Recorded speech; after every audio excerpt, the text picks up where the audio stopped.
When you're working in the way that you and I work, when you're working without technique as your primary weapon, all you've got is your own understanding, is your grounding.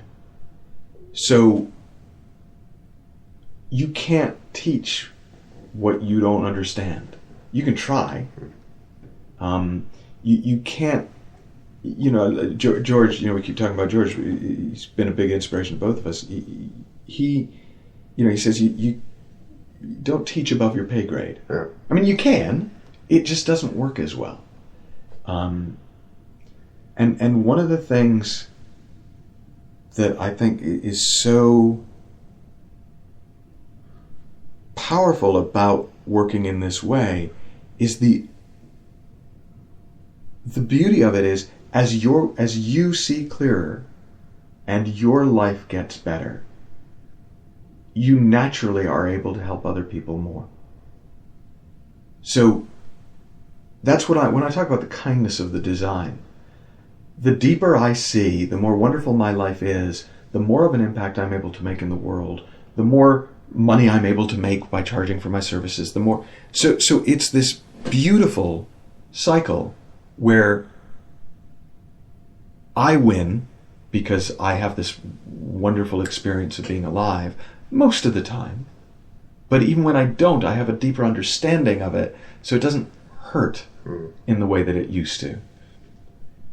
And everyone else benefits. My favorite, I wrote in Supercoach, one of my favorite stories about the Taoist sages who used to live in harmony with the Tao. And for me, that's another way of saying what we're talking about by this bigger thing that we're a part of, as part of the flow of life.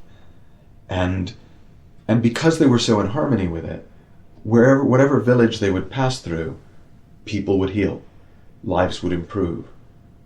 And they weren't therapists, they didn't sit down and talk to them, they weren't coaches, they didn't go, you know what you need to do, Ahmed. Yeah. But they just energetically, that's the impact of being in the flow, because it's natural to all of us. When one person is in that space, in that resonance, other people, it's like a tractor beam, naturally fall into the space because it's home. That's actually what it feels like to be alive, uncontaminated by all our personal thinking.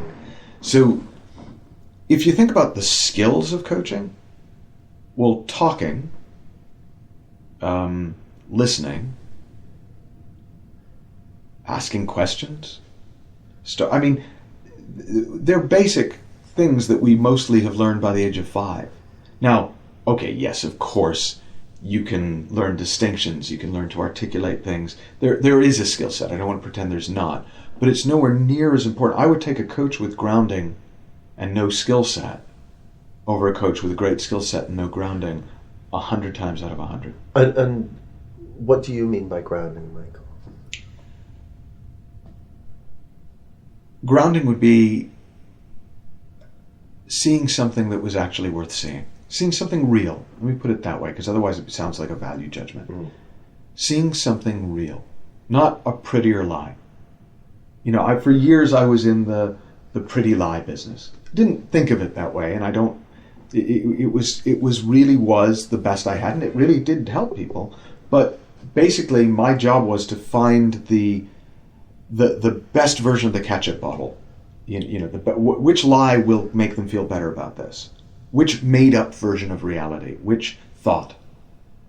Whereas now, if I can point somebody towards something that is real, regardless of what they think, they drop into that natural space that we've been talking about really from the beginning of this, that space that you can listen from. And from there, life's easy. You got your common sense, you got your wisdom.